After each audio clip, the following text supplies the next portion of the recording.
Bien, de este modo entonces nos vamos a ir disponiendo ahora para ingresar en el ciclo sobre la contemplación.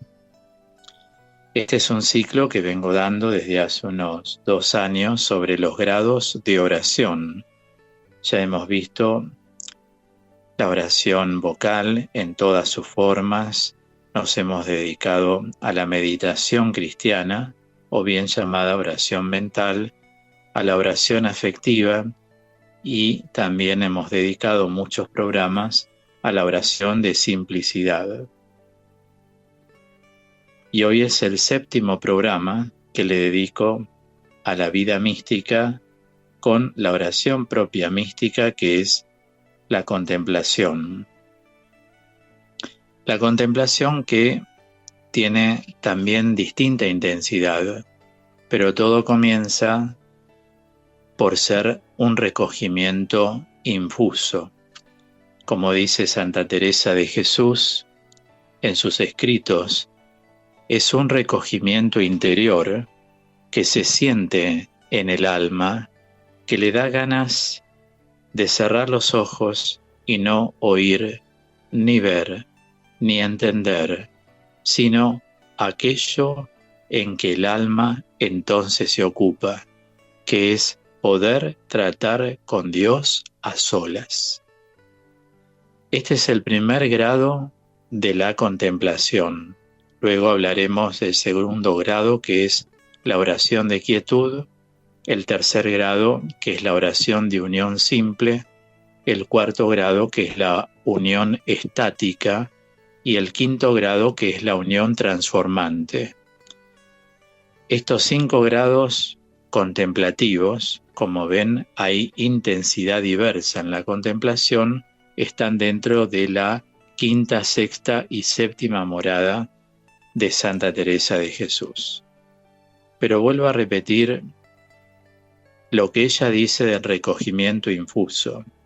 Me permito hacer esta aclaración.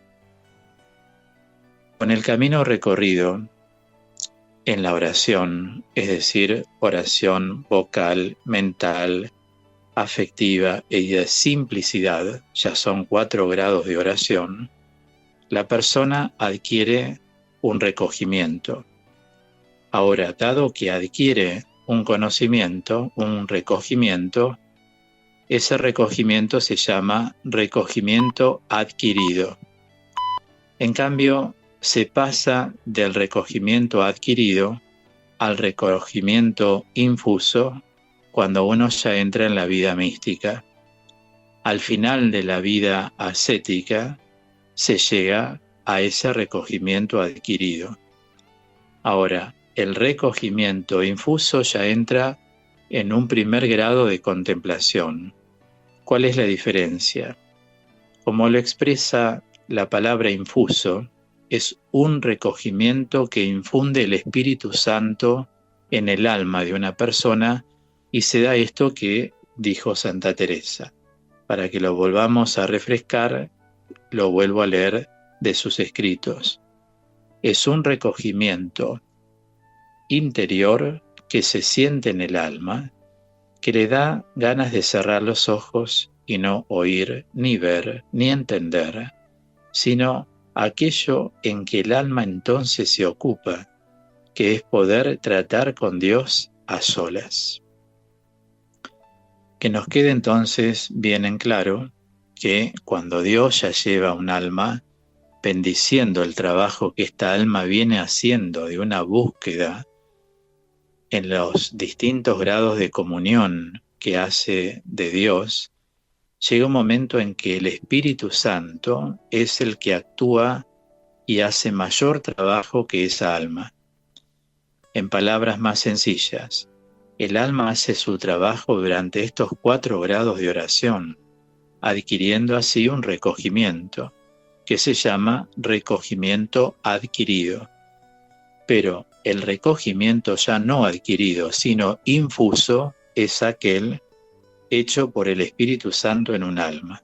Cuando un alma llega a este primer grado de contemplación, es que ha satisfecho a Dios. Y Dios ve el esfuerzo de ese buscador. Por eso empieza a arrobarlo. ¿Qué es el arrobo? El arrobo en la vida espiritual es la toma que hace el Espíritu Santo de un alma.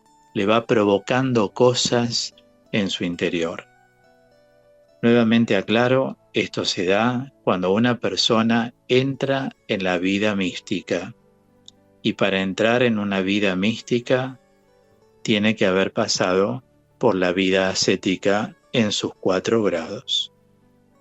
No existe en la historia de la Iglesia personas que hayan entrado a este primer grado de contemplación de los 5 que les mencioné sin haber pasado por este recorrido de vida mística que vinimos tratando, de vida ascética que vinimos tratando hasta hace poco aquí en el programa, o sea, hace 8 programas atrás, ya que les decía, hoy es el 7º programa en que trato la contemplación. En el programa anterior empecé a dar lo que sistemáticamente puedo decir se llaman disposiciones para la contemplación. Hablamos de la catástasis, recuerdan que es la pureza de corazón, expliqué de qué se trata, por si alguien no escuchó, simplemente ahora digo, es un reordenamiento de la vida, donde hay cambios y donde hay modificaciones. Repasemos la diferencia de estos 2 términos. Todo cambio es el reemplazo de una cosa por otra. O sea, una persona reconoce que es inconstante, empieza a ser ahora constante en la fe. Eso es un cambio. Reemplazó la inconstancia por la constancia. Otro ejemplo, una persona que se considera imprudente porque habla de más, porque critica, porque rumorea, abandona la imprudencia, se toma en serio lo que significa ser prudente en el Evangelio, hace un cambio, reemplaza la imprudencia por algo nuevo que es la prudencia. En cambio, la modificación es la alteración de algunos aspectos de una misma realidad. Por ejemplo, una persona dice, yo rezo todos los días. ¿Y cómo rezás? Y un Padre Nuestro, un Gloria, y saluda a la Virgen. Y sabiendo que en el celular puede bajar la aplicación gratuita Liturgia de las Horas y que tiene todo servido, puede rezar a la mañana la oración de laudes, alrededor de las 6-7 de la tarde, vísperas, y empieza a rezar todas las noches con nosotros, los 7 días aquí en la radio, de 12 menos cuarto de la noche a 12, la oración nocturna. Entonces la persona ya rezaba, pero está alterando algunos aspectos de esa realidad. La realidad es que rezaba. Y ahora también sigue rezando, pero ya no reza un Padre Nuestro, un Gloria y un Ave María. Ahora reza laudes todo completo. ¿Ven? Altera aspectos de esa misma realidad. Un cambio sería que no rezaba y ahora reza. En cambio, una modificación es la alteración de algunos aspectos de esa misma realidad. Repito, la realidad es que la persona en este ejemplo reza, pero ahora reza más, tal como lo propone la Iglesia. ¡Qué bueno! Luego hablamos también de otra disposición para la contemplación, que es la simplicidad de espíritu. Y recuerdo que les mencioné a San Arsenio, quien enseña que cuanto más se permanece en silencio, más se adquiere la simplicidad de la vida. Uno en el silencio simplifica pensamientos. Cuando está alterada la persona en medio del ruido del bullicio, no puede simplificar los pensamientos, se altera más, pero cuando va al silencio, recapacita, si quiere, ¿no? Por supuesto. Simplifica las cosas, lo mismo con sus sentimientos y emociones. También tiene en cuenta sus reacciones y los actos que realiza. Como enseñó el Papa Benedicto XVI, Dios no se manifiesta en el ruido, Dios se manifiesta en el silencio. Ir al silencio espiritual es una decisión de Dios. Nosotros lo que hacemos es corresponder a esa decisión. Por eso, en el capítulo 2 de Oseas, respecto de la esposa del profeta Oseas, dice: la llevaré al desierto para hablarle a su corazón. El desierto es ese tiempo de silencio donde una persona tiene la oportunidad de recapacitar, no así en el ruido. Sin ir muy lejos, cualquiera de nosotros, cuando está en silencio, piensa mejor, siente de otro modo, discierne las cosas de otro modo. Cuando está en medio de ruido, de impulsos, comete muchos errores, muchos. Es decir, que es una necesidad del silencio. Yo les decía, traten de tener, aunque sea 10 minutos, será 10 minutos más de silencio todos los días. Pero traten de generar un espacio nuevo de silencio, acompañando lo que están aprendiendo en la contemplación. Otra disposición para la contemplación siempre es la práctica cada vez más intensa de las virtudes cristianas, especialmente la práctica de las virtudes teologales. Paso a explicarles. Primero, ¿qué son las virtudes? Las virtudes son hábitos elevantes. Siempre favorecen el crecimiento de una persona. En filosofía se habla de virtudes humanas. En la vida teológica se habla de otro tipo de virtudes. Las virtudes, que son hábitos siempre elevantes, por tanto, repito, favorecen al hombre, se dividen en dos grandes grupos, sistemáticamente. O sea, si tenemos que ordenarlas, eso significa sistemáticamente en teología. Por un lado, las virtudes teologales y por otro lado, las virtudes morales. Las virtudes se llaman teologales. ¿Por qué? Porque tienen como finalidad al mismo Dios, Teo. Teo proviene de Theos en griego, que significa Dios.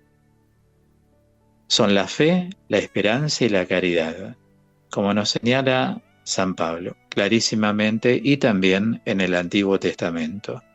La fe conduce directamente a Dios. Uno tiene fe en Cristo el Señor, tiene fe en el Padre, tiene fe en el Espíritu Santo. La esperanza cristiana consiste en que Dios responderá nuestros deseos según sus promesas. Por lo tanto, la esperanza cristiana consiste, en pocas palabras, en que Dios cumplirá sus promesas, tanto en la tierra como en el cielo. Y si hablamos del cielo, por ejemplo, yo soy la resurrección y la vida, dice Jesús. El que cree en mí, aunque muera, vivirá, y yo lo resucitaré en el último día. Ahí está, la esperanza cristiana pura es esa. Dios nos responde en relación a sus promesas, cumplirá sus promesas. Sin embargo, entre la fe y la esperanza viene la caridad. La caridad es la virtud que va a prevalecer eternamente, porque, como dice la primera carta de San Juan, Dios es amor. ¿Hay una diferencia entre la palabra amor y la palabra caridad? Sí, humanamente hay diferencia. El amor puede ser filantrópico o bien puede ser agape. ¿A qué se llama amor filantrópico? Filantrópico deriva del verbo philein en griego, que quiere decir amar. Philos significa amor. Anthropos significa hombre del griego. Por lo tanto, el amor filantrópico es el amor humano, que es limitado. Ama a tu prójimo como a ti mismo. Eso es amor filantrópico. El Señor cambió el mandamiento, lo perfeccionó. Ámense como yo los he amado, no como ustedes se aman a sí mismos. Esto se llama agape en griego. Se acentúa en la segunda sílaba la pronunciación del término griego que en español decimos ágape, en griego es agape. El agape es ese amor sobrenatural, amor bíblico. Es amar como Cristo amó. O sea, es un amor oblativo, es un amor oferente. Entonces, la caridad es el amor bíblico, el agape, no el filantrópico, que corresponde al mandato nuevo de Jesús. Yo les doy un mandamiento nuevo, que se amen como yo los he amado. Ese es el amor puro. ¿Es posible? Es posible. Habrá que trabajar cada uno interiormente y seguramente. Cada uno tiene que hacer su trabajo interior. Por eso las virtudes no son dones. En los dones se da lo que se llama clásicamente la gracia operante. Significa que Dios opera directamente en el alma. Santo Tomás de Aquino a los dones los llamó gratis data. Quiere decir, son dados gratuitamente. El ser humano no hace nada para tener el don que Dios da. Están desmembrados básicamente en la primera carta a los Corintios 12. Ahora, en la virtud se da lo que clásicamente se llama la gracia cooperante, ya no la gracia operante, la gracia cooperante, o sea, que el hombre coopera, colabora con Dios. Por lo tanto, en las virtudes, Dios nos ofrece estas virtudes, pero nosotros tenemos que trabajar las virtudes. Y todas las virtudes comienzan su trabajo en las actitudes. Dicho de otra manera, a cada actitud le corresponde una virtud. Nadie es virtuoso en algo si primero no elaboró la actitud de ese algo. Vamos a hablar de virtudes que están muy al alcance. La humildad. Si uno no elabora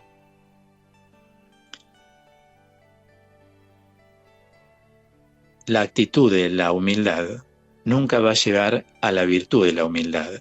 Pero la humildad pertenece a las virtudes morales. En cambio, las teologales, que acabo de mencionar, fe, esperanza y caridad, son virtudes que Dios las infunde en el alma. Uno tiene que colaborar con la fe para hacer un crecimiento. Por eso, Señor, aumenta mi fe, aumenta mi esperanza, y yo hago de mi parte todo lo que puedo, y aumenta en mí la caridad. Y me conducen directamente a Dios.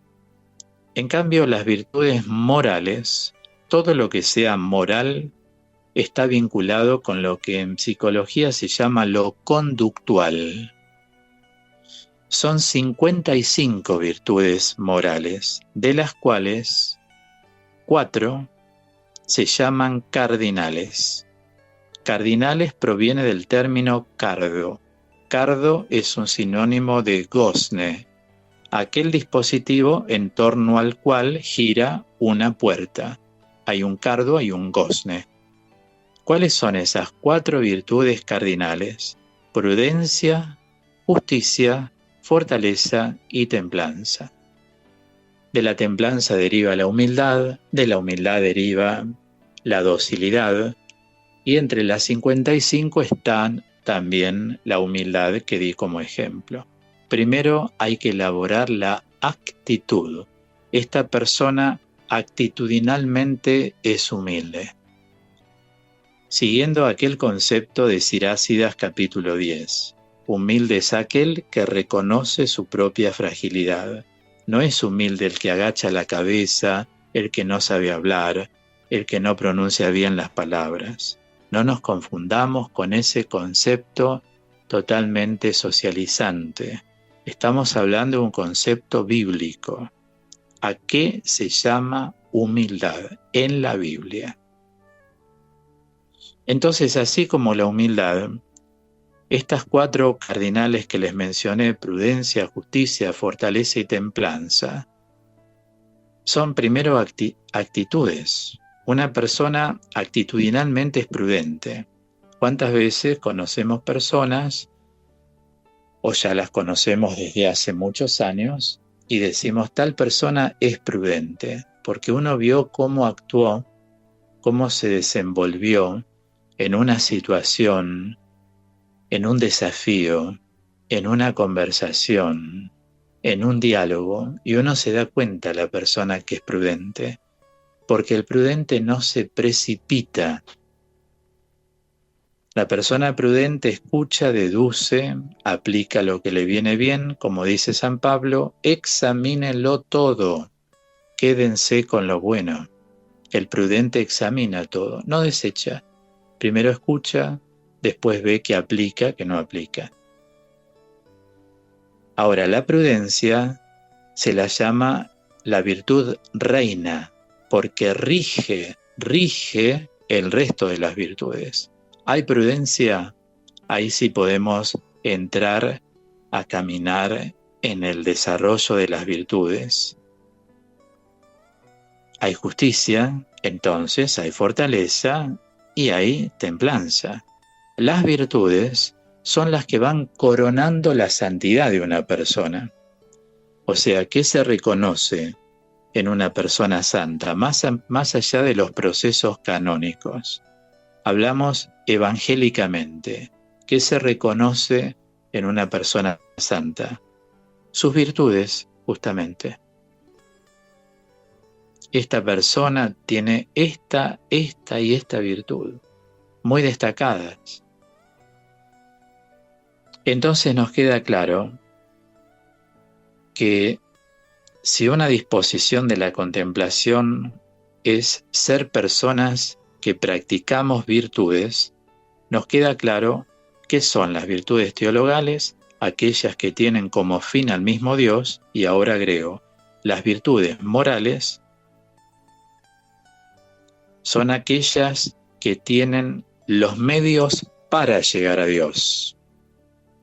Entonces, la prudencia, la justicia, la fortaleza, la templanza y el resto de 51 virtud moral más son medios para llegar a Dios. Todas son virtudes. Unas son teologales, otras son morales. Si no hay práctica de virtudes, nunca la persona podrá tener la experiencia de lo que es la verdadera contemplación cristiana, empezando por el primer grado de esa contemplación cristiana. Como dije hoy, son 5 los grados de contemplación. El primero es el recogimiento infuso. Cuando Dios ve que una persona se ocupa de la catástasis, la pureza de su corazón, o sea, trata de ir ordenando su vida, Eso es pureza de corazón. No angelicemos el concepto pureza de corazón como si fuéramos ángeles, ¿no? Siempre dentro de lo que abarca una persona, un ser humano.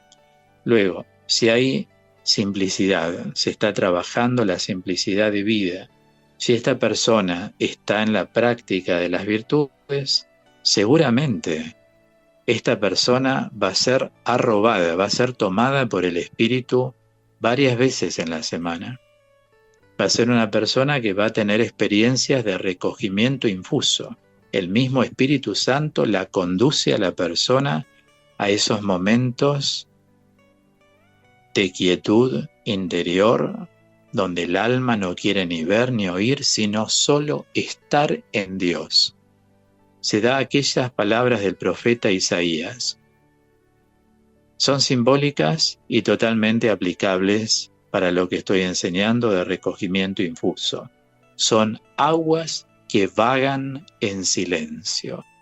Esa es la experiencia que brota en el alma, que entra en el primer paso de la contemplación a través del recogimiento infuso. Y una cuarta disposición para la contemplación es la práctica de la oración constante, asidua.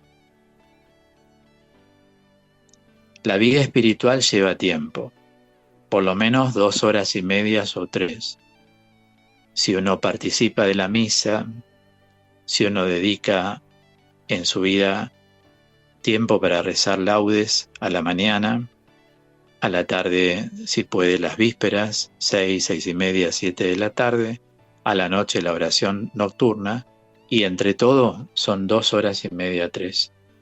A eso se le llama oración continua. La persona tiene la perseverancia, la constancia de rezar todos los días, a la mañana, a la tarde, a la noche.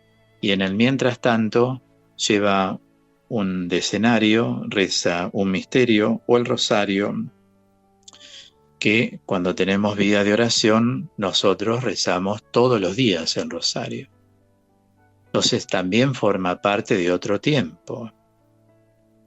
Hay asiduidad. Esto no se hace una vez cada tantos días, sino ya se entra en la disciplina de que diariamente tenemos constancia en la oración. Cada día es un nuevo día, desde la mañana hasta la noche. Como dice el Salmo 112, desde la salida del sol hasta el ocaso, alabado sea el nombre del Señor. Y le damos gloria a través de la oración y a través de nuestra vida que se va transformando y se deja transformar por el Espíritu Santo de Dios. Ahí estarían las disposiciones que todos tenemos que reunir para entrar en la vida contemplativa. Como ustedes saben, todo lo que doy queda grabado en mi canal de YouTube, Claudio Rizzo Teólogo, en mi programa Acompañándote de los domingos en el que estamos. Mi recomendación es que escuchen siempre todo lo que enseño, tantas veces puedan, para que cada vez más y mejor quede asentada esta formación que doy, para que todos la puedan vivir. De eso se trata. Cerramos este bloque hoy en el 7º programa sobre la contemplación, con este bello tema que se refiere a la vida eterna, en la voz de Lily Goodman, llega al final.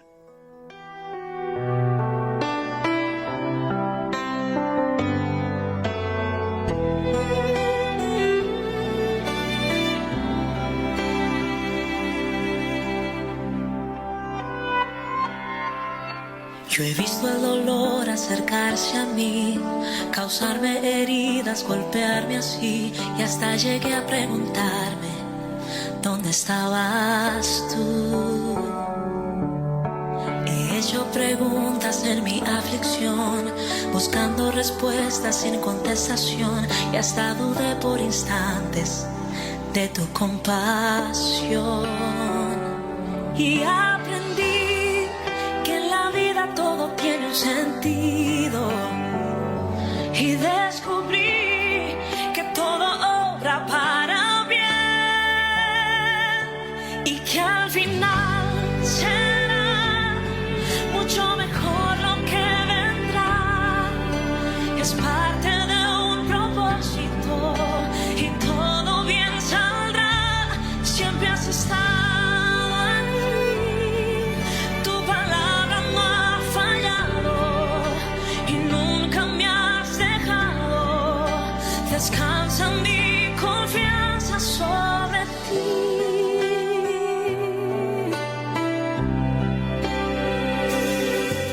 Yo he estado entre la espada y la pared, rodeada de insomnio sin saber qué hacer, pidiendo a gritos tu intervención. A veces me hablaste de una vez, en otras tu silencio solo escuché. Qué interesante tu forma de responder. Y